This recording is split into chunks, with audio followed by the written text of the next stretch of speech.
originalité cette année, c'est de présenter pour cette édition de Rétromobile, bien sûr une Auto Bianchi à 112 abarth, mais aussi cette Maserati Biturbo qui, outre le fait qu'elle fête ses 30 ans cette année, est une voiture qui a été importée de 1989 à 1991 par le réseau Chardonnay.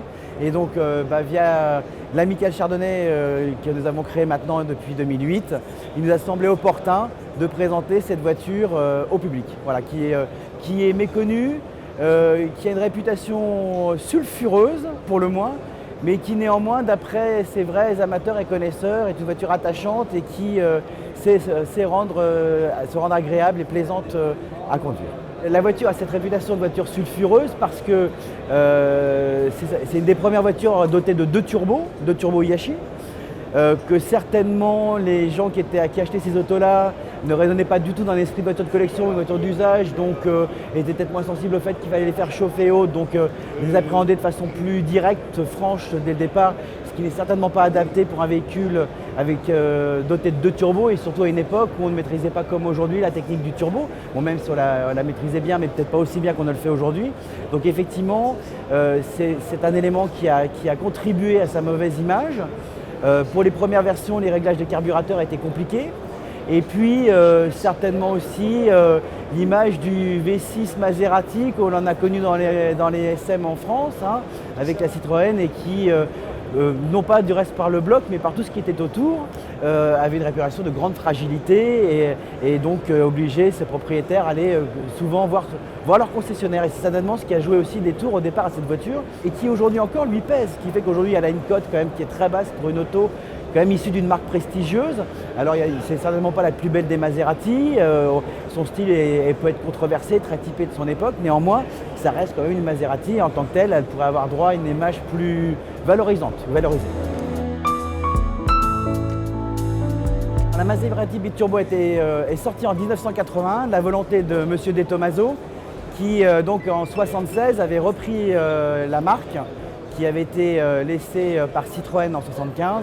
Et donc l'idée était en fait de recréer un véhicule moderne, résolument sportif et qui permette en fait de relancer la marque Maserati qui était en sommeil depuis 2-3 ans. Et en fait on peut dire que le succès était rendez-vous. Alors c'est un peu compliqué, surtout pour un novice de mon espèce, dans la mesure où en fait il y a une multitude de versions de biturbo, puisqu'elle était quand même produite de 81 à 2001 pour les toutes dernières versions. Donc ça fait quand même un panel large. Et avec une multitude de petites séries plus ou moins importantes dans l'histoire. Mais voilà, concrètement, l'idée c'était de relancer la marque et je pense que ça a été aussi une des raisons de la survie de la marque aujourd'hui. C'est grâce à la Biturbo, c'est certain. Le problème, c'est que tu prends une 430, ça ne correspond à rien en nomenclature. C'est-à-dire que ce n'est pas un 3 litres et ce n'est pas nécessairement une 4 portes. Il y a les 222, les 430, les 228, les Biturbo SI. Enfin voilà, tout un ensemble de versions différentes. Alors certaines adaptées au marché italien, d'autres au marché européen, d'autres au marché américain. Bon, c'est le cas de tous les 2,8 litres qui ont été faits uniquement pour le marché, enfin pas uniquement mais principalement pour le marché américain et qui ont été aussi vendus en Europe parce qu'il fallait vendre des voitures et ça s'est fait comme ça.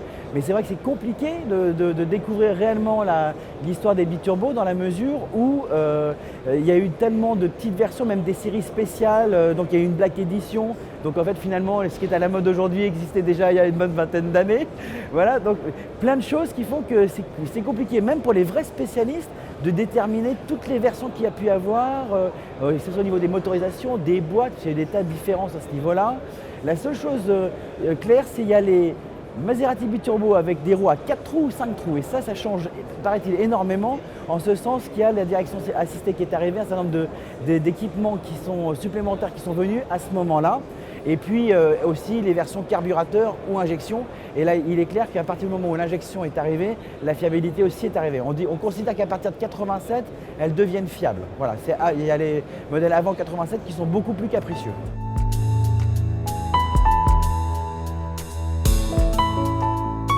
Celle-ci, c'est une Maserati 222. Alors 222 pour 2 litres, c'est logique. Hein, donc voilà, c'est pas une 2 litres 2, c'est une 2 litres. De 225 chevaux, qui donc est on va dire, la toute dernière génération, on va dire, des premières séries.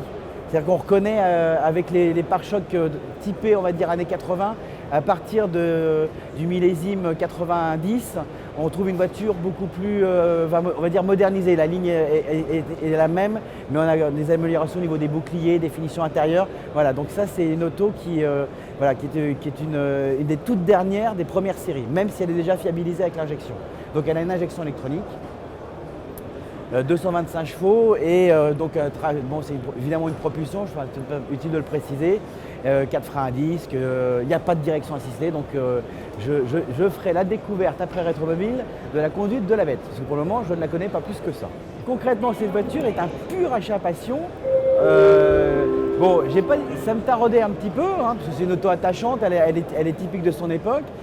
C'est vrai que l'attachement est complémentaire parce que c'est un véhicule qui a été apporté par André Chardonnay.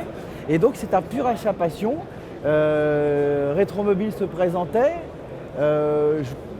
Et puis sur la question qu'est-ce qu'on va exposer pour l'Amical Chardonnay, les circonstances ont fait que la Maserati s'est un peu imposée. Et puis difficile de trouver un exemplaire disponible pour exposer. La chance et le hasard d'une recherche sur internet. Et voilà le pur achat passion qui a conduit à l'achat de cette voiture. C'est une voiture qui semble avoir été suivie, entretenue, ça se confirme vu son état général. Ce qui était important pour moi, c'est qu'elle corresponde à la période d'importation du réseau, c'est-à-dire qu'elle a été vendue entre 89 et 91, et elle est de septembre 89, donc elle a été vendue par le réseau Chardonnay.